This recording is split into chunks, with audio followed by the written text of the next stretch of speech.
Hola a todos, espero se encuentren muy bien.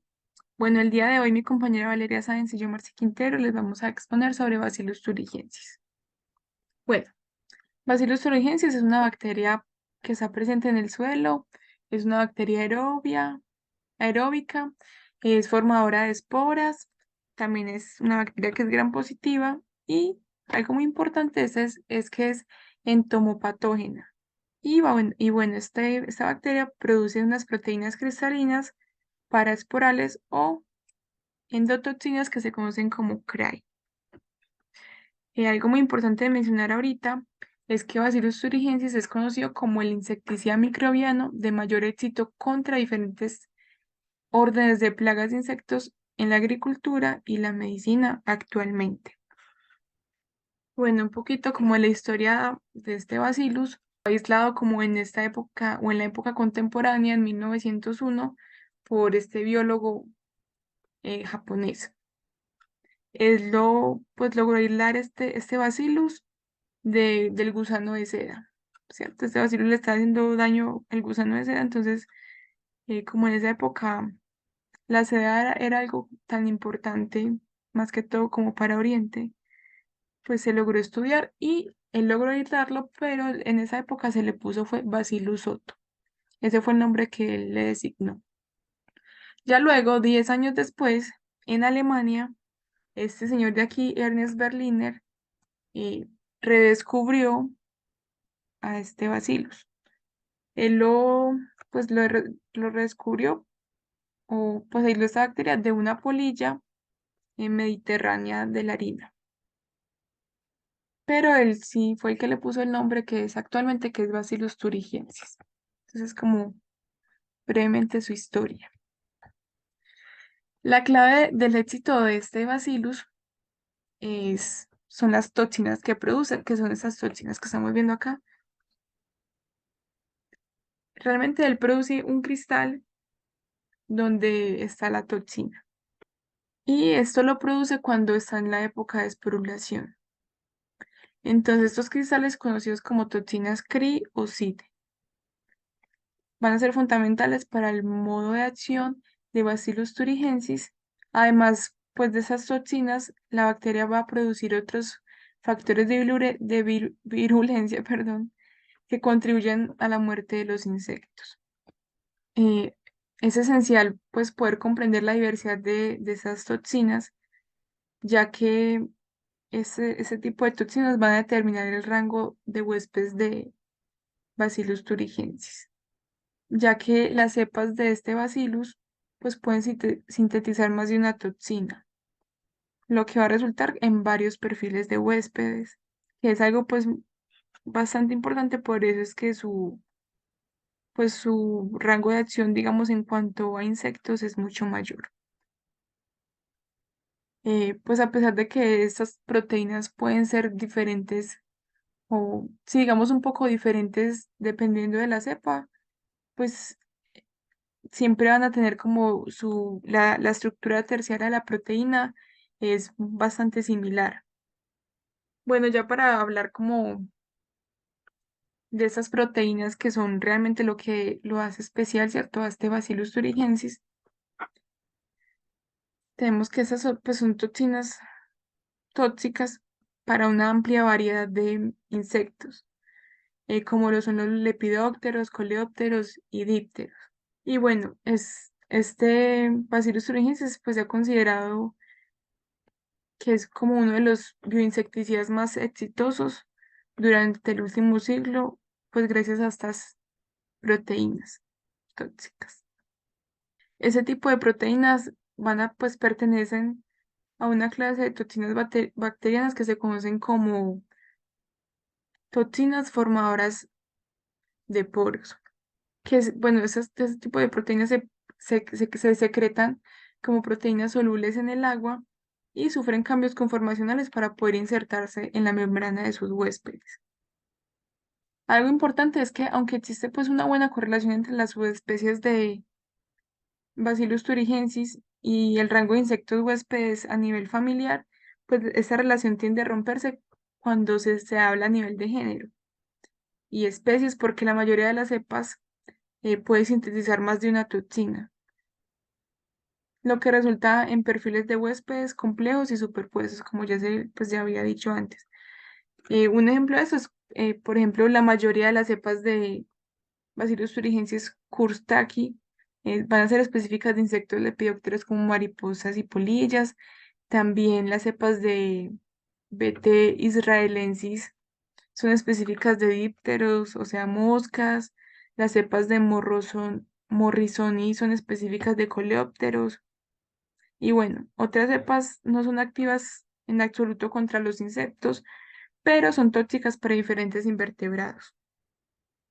Por ejemplo, las cepas de Bacillus thuringiensis que contienen solo toxinas del tipo Cray5 y Cray6 son activas contra los nematodos y pues a nivel de género y de especie va a ser más útil clasificarlas funcionalmente las cepas de Bacillus thuringiensis en función de qué proteínas producen, ya que esta pues va a ser una forma como más lógica de poder definir el rango de huéspedes a los que están atacando cada cepa, ¿cierto?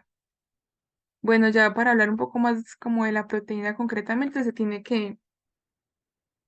se puede definir a cada proteína como en términos de las secuencias de aminoácidos, también de la estructura proteica y pues y de los modos de actividad que tiene cada uno. Pero pues a pesar de que eh, hay una diversidad, digamos, en este tipo de secuencias, pues todas estas proteínas obviamente comparten una estructura terciaria general similar, que es lo que hace que actúen pues, de una forma muy parecida. Por ejemplo, la porción C-terminal de esta proteína es la que va a participar en la formación de los cristales, pero pues no va a ser parte de la proteína madura porque cuando ingresen perdón, al insecto, se va a separar cuando están en la parte del intestino. La porción N-terminal, pues es la propia proteína, perdón, la propia toxina, y esta sí va a comprender tres dominios, que es como la que estamos viendo acá. El dominio 1 es un conjunto de 7 hélices alfa, 6 de las cuales son anfipáticas, y van a rodear la séptima hélice, que va a ser hidrofóbica. Este dominio es el responsable de la inserción de la membrana y de la formación de poros, pues en el insecto. El dominio 2, que es el que estamos viendo aquí abajito, va a constar de 3 láminas beta antiparalelas con regiones de bucle expuestas. Y el dominio 3 es un sándwich beta. Digamos, ambos dominios, el 2 y el 3, le confieren especificidad de unión al receptor eh, de estas toxinas y lo que va a ayudar también a definir el rango de huéspedes. Ya para ver un poco más del mecanismo de acción, pues hay varios pasos, ¿cierto? El primero es la ingesta de este cristal, pues de esta espora que tiene el cristal. Una vez adentro, para poder que se cumpla como este mecanismo de acción, se debe de solubilizar estas proteínas CRAI. Ese es el segundo paso, la solubilización. Esta solubilización también se habla que es muy específica, digamos, del microorganismo o del insecto, ya que para poder que se solubilice, digamos, adentro del microorganismo debe haber perdón, de este insecto, de esta larva, debe haber un pH óptimo para que se dé la solubilización. Entonces no es algo que se hallar en todos los insectos, por eso también se habla de especificidad. Luego de que se da la solubilización, esta parte aquí, que se libera esa prototoxina, eh, se debe dar la activación de esta, pues ya de la toxina como tal. Este proceso de activación pues se produce principalmente por tripsinas y quimiotripsinas, que son pues de las enzimas más abundantes en estos fluidos intestinales de los insectos. Luego de esto, ya activada pues la toxina debe migrar o atravesar la membrana del intestino. Esta membrana es una matriz que es muy rica en quitina y pues cuya función principal es la separación entre el alimento y las células epiteliales. Y va a ser una barrera física que impide pues que el alimento pueda tener como un efecto abrasivo sobre el intestino, también protege contra infecciones de tipo bacteriano, vírico y parasítico. Pues en consecuencia, este tipo de membranas también puede reducir la cantidad de toxinas que pueden pasar hacia las células del intestino intestinales ya como tal. Entonces es un factor protector que tiene, en este caso, la larva o el insecto. Bueno, una vez logra pasar, pues esta barrera que tiene, ya la toxina va a interactuar con la membrana del intestino, que realmente estas son las que se consideran las células diana de las toxinas. Ya luego para que se dé la muerte y como se siga dando la dispersión, porque eso es un ciclo, ¿cierto? La dispersión de estas esporas, uno de los modelos más consolidados para explicar esta actividad tóxica de las proteínas se basa principalmente en su habilidad para formar poros en esta membrana.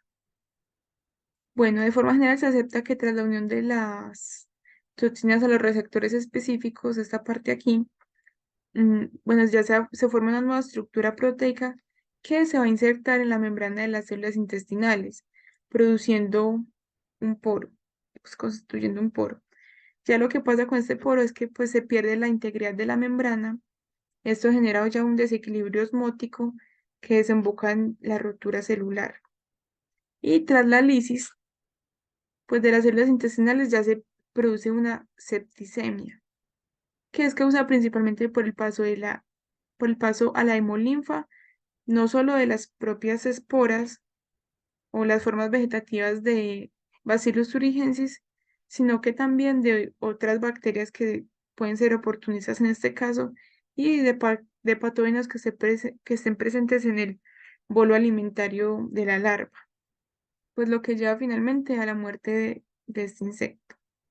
Y tras la muerte del insecto, pues Bacillus thuringiensis puede seguir aprovechando este nicho para continuar creciendo, esporular y pues favoreciendo su posterior dispersión en el medio y continuando como este ciclo. Ahora es importante mencionar los usos en la agricultura que tienen estos Bacillus thuringiensis y sus toxinas. Principalmente se han aprovechado de su actividad insecticida. Ellos pueden atacar principalmente plagas por insectos del orden Lepidoptera, Coleóptera, Diptera, Hemiptera y de Hymenoptera en sus diferentes estadios, ya sea en huevos, larvas o en el estadio adulto. Los insectos pueden tener un impacto negativo considerable en los cultivos. Por ejemplo, esta polilla de tomate es una oruga del lepidóptero que se alimenta de la parte aérea de las plantas de tomate, generando estas lesiones en las hojas y también en los frutos, arrasando pues con estos cultivos. El taladro de maíz es otra oruga que se alimenta del interior de las mazorcas de maíz y genera túneles a lo largo de todas de las inflorescencias, entonces genera daños en estos cultivos porque al final estas mazorcas se pudren. La procesionaria de los pinos son otras orugas que se alimentan de las hojas de los pinos, entonces arrasa con estos cultivos. Los tortrícidos de los frutos son orugas que se alimentan de manzanas o peras. Entonces se alimentan al interior de estos frutos y genera pues estas lesiones necróticas y estos frutos se pudren. La polilla de la vid es otra oruga que se alimenta de las uvas, entonces genera daños considerables en los viñedos. Estos insectos que les mencioné es un ejemplo de las plagas que han sido controladas por las toxinas BT. ¿Qué ventajas y desventajas tiene el uso de estas toxinas como biocontroladores? Primero, porque son muy específicos. Entonces, al ser tan específicos, no se afecta la fauna beneficiosa que hay en los cultivos o alrededor de estos ecosistemas. La expresión de las toxinas puede ser muy elevada, entonces es necesario poco suministro para conseguir la acción necesaria de insecticida.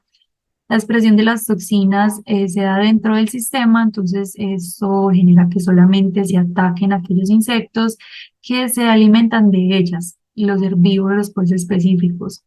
Se reemplaza el uso de plaguicidas sintéticas al usar esas toxinas, entonces reduce significativamente la contaminación porque esta es una de las principales causas de contaminación y erosión de los suelos. Finalmente, porque controla plagas que pueden transmitir patógenos a humanos y animales. Como desventaja, primero, la especificidad puede jugar en contra porque no es efectivo contra todas las plagas. Entonces, por ejemplo, no afecta a ácaros, que son pues una plaga relevante. Entonces, para estos otros insectos habría que generar otras estrategias y pues, puede ser necesario como el uso de plaguicidas, generando contaminación. La eficacia de BT puede variar según las condiciones y puede tener posibles efectos secundarios, porque si se aplica incorrectamente puede contaminar suelos, puede dañar la planta y puede generar resistencia en los insectos. Y esto a su vez va a generar costos asociados, va a aumentar los costos porque al estar tan expuestos y generar tanta resistencia, se tiene que aumentar la dosis y aumenta pues el costo de la adquisición del producto. Bueno, sabiendo que estas toxinas tienen esta actividad tan útil para los cultivos, entonces se generaron plantas transgénicas introduciendo genes CRIM para que la misma planta pueda generar las toxinas y tener actividad insecticida por sí. Entonces, estos son ejemplos de cultivos que están genéticamente transformados.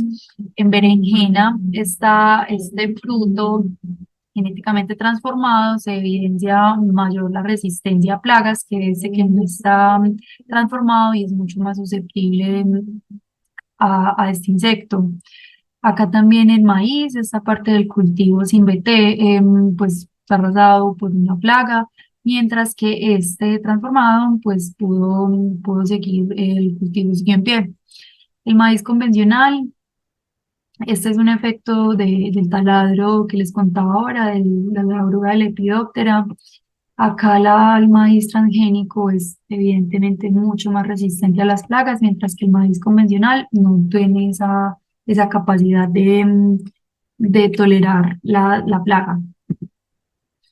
Desde 1996 han habido 198 variedades transgénicas en estas 8 plantas: maíz, algodón, papa, soya, tomate, álamo, arroz y berenjena. Y eso ha resultado en la reducción de los pesticidas, de los plaguicidas sintéticos, en más de 583 millones de kilogramos en este periodo de 1996 a 2014. Este es un ejemplo de uno de los primeros, de las primeras plantas transgénicas que se desarrollaron. Este es tabaco. En este lado vemos una planta transformada, mientras que acá no se realizó esta transformación. Entonces se le agregaron orugas a las hojas y después de 72 horas este fue el resultado. La evidente actividad contra las plagas, la resistencia y esta desprotegida pues se quedó sin hojitas. También se ha demostrado que Bacillus thuringiensis y las enzimas BT tienen actividad biofertilizante y promotora de crecimiento en plantas. Puede tener dos mecanismos, directo o indirectamente. Directo, las bacterias BT, las bacterias Bacillus tienen la capacidad de producir metabolitos secundarios y compuestos que le permiten a la planta crecer, como por ejemplo auxinas, tipos de auxinas, fitohormonas. Pueden producir enzimas solubilizadoras de fósforo, sideróforos, enzimas como la ACC aminasa. Esta es una enzima que está relacionada con la síntesis de etileno. Y esta bacteriocina, Turicin 17, que se demostró en este estudio en 2009 que tiene un efecto positivo en el crecimiento en soya y maíz al aspersarle en las hojas y al agregarle en las raíces. Bueno, y indirectamente, pues las bacterias Bacillus y las toxinas BT tienen esta actividad también antibacteriana y fungicida. Entonces, como que liberan el espacio de la rizósfera, liberando como ese nicho y permitiéndole que esos nutrientes queden disponibles solamente para la planta y esto mejora el crecimiento eventualmente. Hay diversos estudios que demuestran la actividad promotora de crecimiento en plantas de estas bacterias, como en el 2006 en Argelia. Estos autores probaron esta actividad en trigo.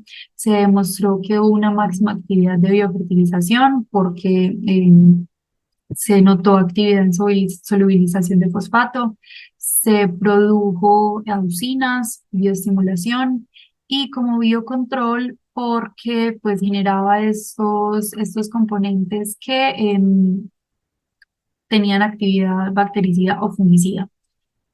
Bueno, y también en maíz en el 2015, incluso en condiciones de sequía, se evidenció un aumento en acumulación de nutrientes y una disminución en el daño oxidativo por estrés. Finalmente, se ha demostrado que Bacillus thuringiensis tiene diversas actividades, puede ser incluso anticancerígena, antifungicida, antibacterial, como ya les comenté.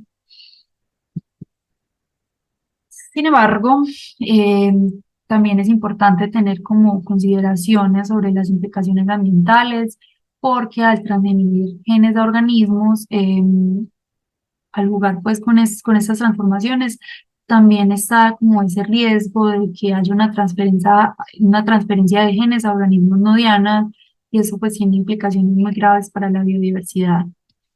Sin embargo, estas metodologías para introducir genes a las plantas ha sido muy como estandarizado, pero también es importante como tener en cuenta esas implicaciones.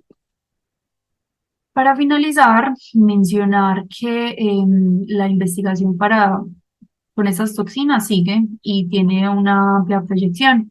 Por ejemplo, en la mejora de los insecticidas, se pretende desarrollar nuevas cepas para controlar diferentes plagas, tener como una especificidad más amplia.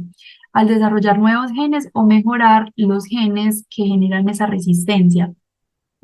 También encontré este artículo que habla sobre la secuenciación de genoma y esto es importante porque entonces puede identificar otros genes que tengan estas bacterias que puedan ser utilizados para desarrollar nuevos insecticidas. Otro aspecto fue investigación de los pesticidas en anfibios. Se evidenció en varias plantas, pues en varios cultivos con plantas transformadas, que estas toxinas tenían efectos sobre varios anfibios. Entonces, se están generando estas investigaciones para saber cómo son estos impactos ambientales de los biopesticidas en los diferentes organismos que interactúan con las plantas.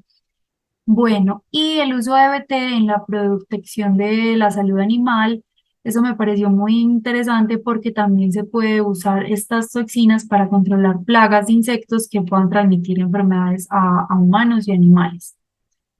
Y listo, esta es la bibliografía que usamos y muchas gracias.